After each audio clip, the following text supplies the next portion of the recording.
Yang pertama kami sampaikan bahwa latar belakang dikeluarkannya surat edaran Bapak Wali Kota Depok tentang pelaksanaan kegiatan kurban dalam situasi wabah bencana COVID-19 ini. Ya, ini awalnya dari surat edaran dari Dirjen Kementan yang langsung ditindaklanjuti dengan surat edaran Bapak Wali Kota Depok tanggal 22 Juni dan tanggal 25 Juni 2020. Di mana latar belakangnya bahwa sekarang bukan hanya di Kota Depok ya, hampir seluruh rakyat Indonesia nih kena wabah penyakit COVID-19. Perlu adanya penataan penyelenggaraan kurban. Adanya faktor-faktor risiko penyebaran COVID-19 dalam pelaksanaan kurban.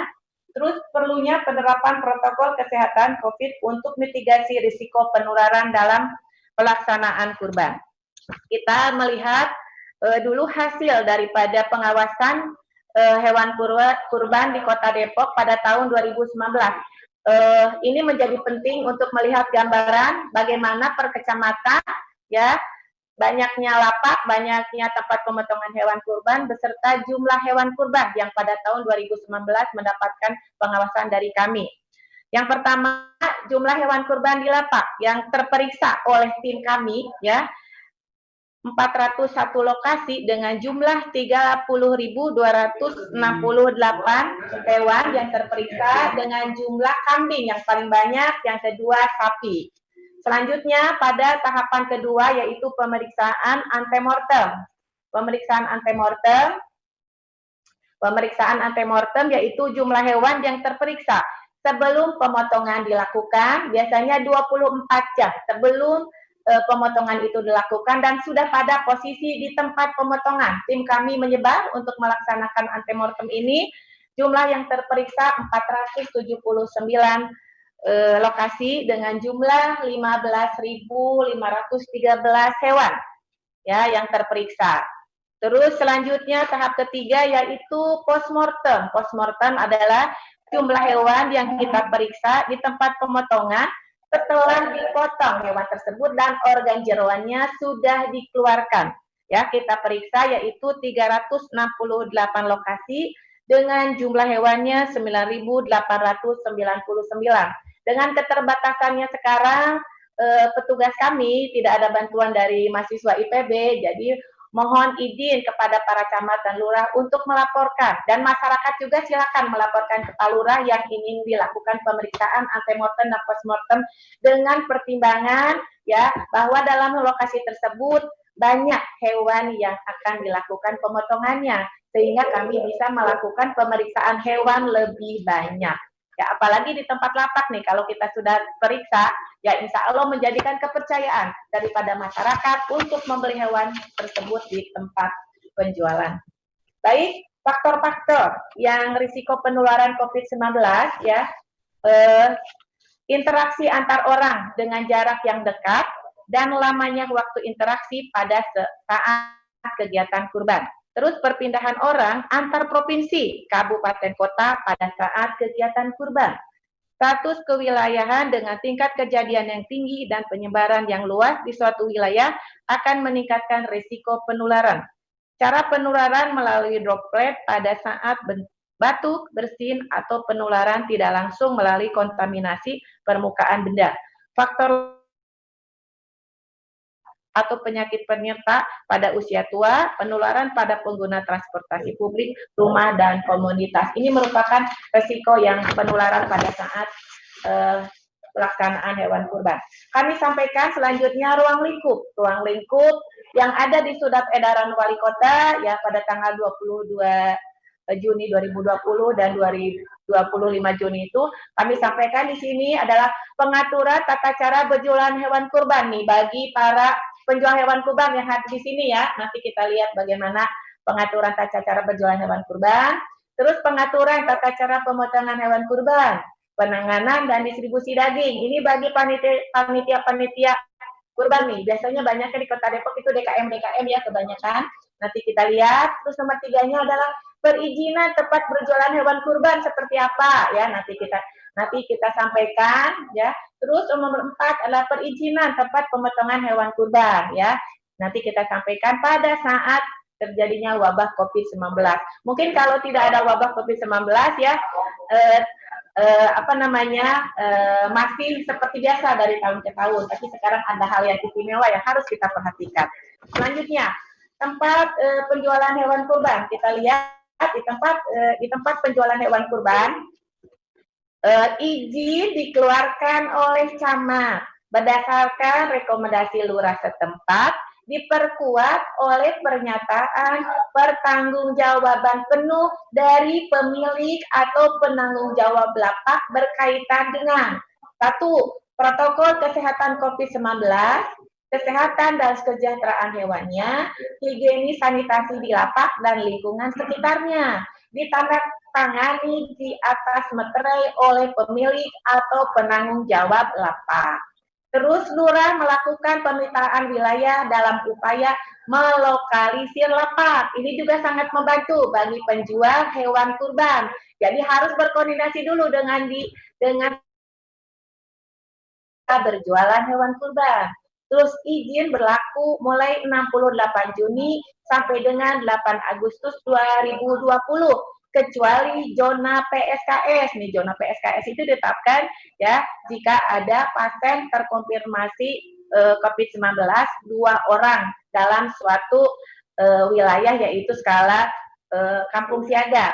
Dengan jam operasional lapak tersebut sekarang ada pengaturan jam 8 sampai dengan jam 20. Biasanya kami lihat dari pantau berjualan bisa sampai malam. Sekarang ya mohon maaf nih, mohon kesadarannya karena sekarang lagi COVID-19, ada waktunya yang kita berikan. Pak Lurah ini melaporkan data dan perkembangan lapak setiap hari kepada camat, dan selanjutnya Pak Camat melaporkan setiap hari ke Pak Wali Kota melalui DKP 3. Alhamdulillah sudah on progress ya. Semangat Pak Lurah dan Pak Camat untuk melaporkan sehingga menjadi dasar kami untuk melakukan pemeriksaan lapak, pemeriksaan antemortem, dan pemeriksaan postmortem. Kami turun ke lapangan itu prioritas yang mendapatkan izin, gitu kan? Seperti itu. Jadi mohon banyak berkoordinasi dengan lurah setempat. Nah, menjadi catatan penting di sini, lokasi yang dilarang berjualan yaitu trotoar, jembatan, JPO, dan lain-lainnya sesuai dengan Perda Kota Depok nomor 16 tahun 2012 tentang pembinaan dan pengawasan ketertiban umum. Selanjutnya, tempat pemotongan hewan kurban. Di tempat pemotongan hewan kurban, izin sama dikeluarkan oleh camat berdasarkan rekomendasi lurah setempat, ya, diperkuat dengan pertanggungjawaban penuh dari ketua panitia kurban dengan memperhatikan protokol kesehatan COVID-19-nya sampai dengan pendistribusian daging kurban, kesehatan dan kesejahteraan hewan sebelum dipotong dan pada saat pemotongan, pengelolaan daging yang aman, sehat, utuh, dan halal, pengemasan daging kurban dengan menggunakan kemasan ramah lingkungan, pembagian daging kurban yang dilakukan oleh panitia langsung ke rumah-rumah mustahik, higiene dan sanitasi di tempat pemotongan hewan kurban dan lingkungan sekitar dengan penanganan limbah yang baik. Lurah melakukan pemetaan dalam upaya melokalisir tempat pemotongan. Izin berlaku mulai hari H, ya, plus 3 hari tasrik, kecuali sama dengan tempat penjualan, kecuali zona PSKS, ya, tidak mendapatkan izin.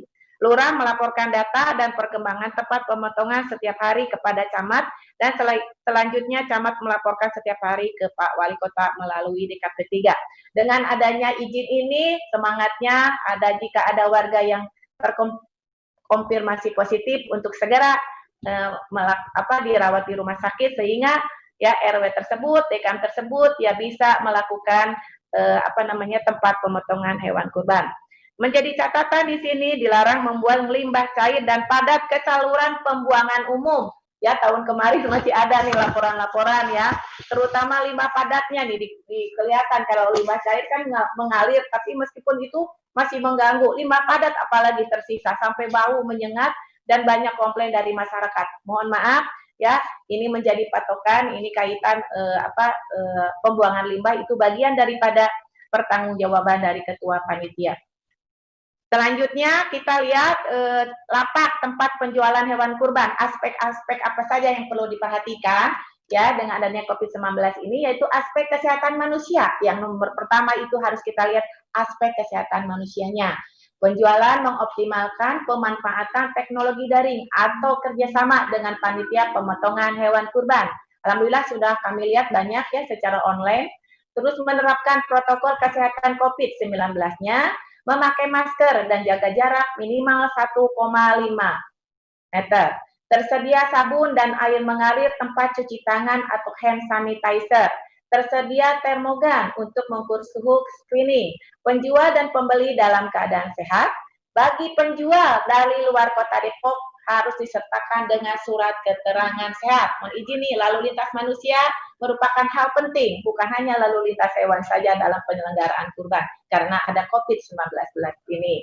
Terus pengaturan tata cara berjualan, alur di dalam lapak satu arah, pintu masuk dibedakan dengan pintu keluar, jadi ini menghindari papasan bentrokan yang keluar dan masuknya, gitu ya. Terus selanjutnya aspek kesehatan dan kesejahteraan hewannya.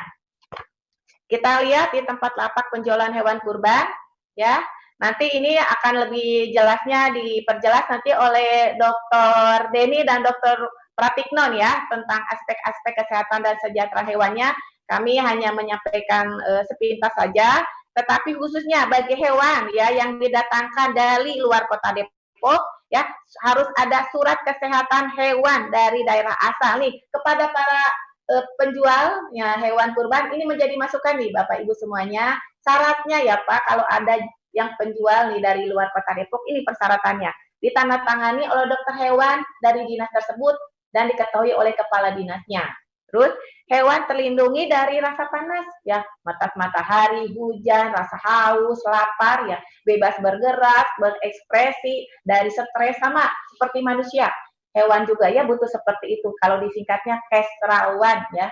Makanya ada jarak lapaknya juga yang minimal lapak itu 2 meter persegi bagi 1 ekor sapi, 1 meter persegi bagi kambing dan domba. Hewan dipantau minimal 2 kali sehari untuk memastikan kondisi hewan tetap baik dan sehat. Kandang dibersihkan setiap hari, sampah dan limbah hewan dikerjasamakan dengan pihak lain yang dapat memanfaatkan lebih lanjut. Saya lihat di sini para penjual hewan kurban di kota Depok ini, ya, hewannya didatangkan dari luar kota Depok kebanyakan, ya tidak mempunyai kandang, jadi kandangnya di tempat jualan. Dan tidak ada biasanya tempat pembuangan limbahnya, jadi ini mohon diangkut ya sehingga warga di sekitarnya ya tidak ada komplain. Melaporkan kasus hewan sakit yang terindikasi penyakit antrak atau kasus kematian mendadak ke petugas kesehatan hewan atau DKP 3 atau call center 112. Nih, kami hadir untuk masyarakat di sini untuk kesehatan masyarakatnya akibat dari penyakit zoonosis yang kemungkinannya akan timbul ya. Jadi mohon kepada para penjual jika ada terindikasi ataupun masyarakat bisa segera melapor ya untuk dilakukan pemeriksaan. Kami akan turun ke lapangan dengan dokter hewan kami ya. Baik, selanjutnya untuk ada catatan tadi ya bahwa belum adanya penilaian risiko atau studi eksperimental yang mengindikasikan bahwa hewan penghasil pangan berperan dalam penyebaran COVID-19. Banyak pertanyaan setiap webinar kami sampaikan itu ya. Terus lapak tempat penjualan hewan kurban, ya di tempat sekarang kita lihat di tempat pemotongan hewan kurban. Di tempat pemotongan hewan kurban, aspek yang harus diperhatikan tetap sama. Nomor 1 itu adalah aspek kesehatan manusia. Di tempat pemotongan hanya melibatkan panitia kurban yang diutamakan berasal dari warga sekitar. Terima kasih nih kepada Pak Ketua MUI Kota Depok, Bapak Kiai Haji Dr. Ahmad Widyati yang telah mendukung kami secara penuh nih ada di Fatwa MUI. Ini alhamdulillah bahwa di tempat pemotongan ya yang terlibat hanya panitia kurban. Jadi yang berkurban bisa melihat secara Zoom dan mustahik juga di rumah masing-masing. menerapkan protokol kesehatan COVID-19-nya. Terus di sini sudah kita paham semua, memakai masker, sarung tangan, sepatu bot nih sini, dan jaga jarak minimal 1,5 meter. Tersedia sabun dan air mengalir, tempat cuci tangan, hand sanitizer, tersedia termogan untuk pengurangan suhu tubuh, screening. Panitia dalam keadaan sehat nih. Untuk juru sembeli ditunjukkan hasil rapid test non reaktif atau swab negatif. Mohon izin nih kepada panitia DKM untuk segera melaporkan ke Pak Lurah untuk juru sembeli untuk diusulkan ke Dinas Kesehatan untuk dilakukan rapid test. Ya, kami sudah berkoordinasi dengan Dinas Kesehatan dan Dinas Kesehatan siap untuk melakukan rapid test untuk juru sembeli terutama ya, seperti itu. Baik, selanjutnya di tempat pemotongan ya di luar RPH kami sampaikan pada dasarnya pemotongan hewan itu di RPH ya, tetapi karena jumlah RPH terbatas dimungkinkan untuk dilakukan pemotongan di luar RPH dengan syarat-syarat yang tadi aspek manusianya dipenuhi. Terus aspek kesehatan dan kesejahteraan hewan nanti lebih jelasnya akan disampaikan juga ini oleh Dok Denny dan Dok Tiknon ya. Terus di sini kami hanya menyampaikan sama di tempat ada juga kan langsung yang didatangkan dari luar. Nah, hewannya juga harus ada SKKH-nya ya Pak Ketua DKM kami sampaikan. Terus hewan terlindungi sama dari panas, matahari, bebas dari haus, lapar, dan bisa bergerak dan berekspresi sama. Hewan dipantau juga nih kepada panitia 2 kali sehari untuk memastikan kondisi hewan tetap baik dan sehat. Tempat penyembelihan hewan kurban terpisah dari tempat penampungan dan penanganan daging. Tempat penyembelihan diberi pembatas penutup sisi agar tidak dapat dilihat oleh orang banyak dan tidak dilihat oleh hewan yang belum disembelih. Terima kasih nih Pak MUI juga seperti ini, alhamdulillah. Memakai alat dan metode yang tidak menimbulkan rasa sakit, stres pada hewan saat penggiringan dan pemotongan, karena akan mempengaruhi kepada kualitas daging juga yang menjadi pangan manusia. Mengatur jumlah hewan yang dipotong merata dalam 4 hari, ya, hari H dan 3 hari plusnya. Selanjutnya kami sampaikan di sini untuk penanganan dan distribusi daging serta penanganan limbah. Ya, tempat penanganan daging dan jeroan, tempat penanganan daging dan jeroan di atas meja yang bersih. Daging dan jeroan dikemas terpisah dengan memakai pembungkus tanah. Tersedia safety tank untuk penanganan limbah cair dari pemotongan hewan dengan minimal ukuran 0,5 ya. Ini untuk setiap 10 ekor hewan dengan kedalaman 1 meter untuk sapi kerbau dan 0,5 untuk kambing domba. Terus penanganan limbah padat agar dapat dikerjasamakan dengan pihak lain untuk dimanfaatkan atau diolah lebih lanjut ya. Untuk penimbunan limbah nih yang sudah tersedia bisa dilakukan ya dengan membuat lubang tanah minimal 1 meter kubik untuk 1 ekor sapi berukuran 400 sampai 600 kg dan minimal 0,3 meter kubik untuk setiap 1 ekor kambing berukuran 25 sampai 35 kg. Selanjutnya untuk kaitan persyaratan perizinan hewan kurban, bahwa pemohon mengajukan permohonan izin berjualan hewan kurban ke kelurahan setempat dengan menyertakan dokumen surat permohonan izin berjualan hewan kurban sesuai format yang ada di surat edaran wali kota. Kami sampaikan surat edaran wali kotanya komplit teknisnya sampai 33 halaman ya. Fotokopi KTP pemilik penanggung jawab lapak, izin lingkungan dengan radius minimal 100 meter dari lokasi penjualan hewan kurban. Jadi di sini izin lingkungannya tingkat kelurahan ya Bapak Ibu semuanya. Surat pernyataan tanggung jawab penuh pemilik atau penanggung jawab lapak ditandatangani di atas materai. Selanjutnya kaitan persyaratan izin tempat pemotongan hewan di luar RPHR. Pemohon mengajukan permohonan izin tempat pemotongan hewan di luar RPHR ke kelurahan setempat dengan menyertakan dokumen surat permohonan izin tempat pemotongan hewan di luar RPHR sesuai format. Tapi diharapkan Bapak Ibu untuk bisa melakukan pemotongan hewan kurban di RPH ya. Di RPH sudah siap setiap hari itu 100 ekor pada siang hari, tetapi sampai karkas doang Bapak Ibu semuanya, karkas itu sudah bersih ya, limbahnya sudah diolah di RPH. Jadi Bapak Ibu tinggal memisahkan, sudah dibelah 4 ya, sudah tinggal dicacah dipisahkan antara tulang dan daging. Lebih mudah sebenarnya nih Bapak Ibu jika pemotongannya dilakukan di RPH ya. Terus fotokopi KTP Ketua Panitia Pemotongan Hewan Kurban. Izin lingkungan dengan radius minimal 100 meter dari lokasi pemotongan hewan kurban. Terus pernyataan tanggung jawab penuh Ketua Panitia Pemotongan Hewan Kurban ditandatangani di atas materai. Jika banyak DKM ya yang ingin melakukan pemotongan di RPH, biar koordinasi dengan Pak Lurahnya ya. Nanti kami hubungkan dengan Dok Alfian yang kepala UPTD RPH yang ada di Kota Depok di Tapos. Ya, baik selanjutnya mungkin ini kop-kop tentang format-format perizinan ya, nanti bisa dilihat di di surat edaran wali kota ya, atau nanti kita pertanyakan di pas pertanyaan. Baik, itu yang dapat saya sampaikan. Semoga dengan pemenuhan surat edaran ini dipatuhi oleh penjual ya maupun panitia pemotongan, tidak timbulnya klaster-klaster baru ya penularan COVID-19 di Kota Depok.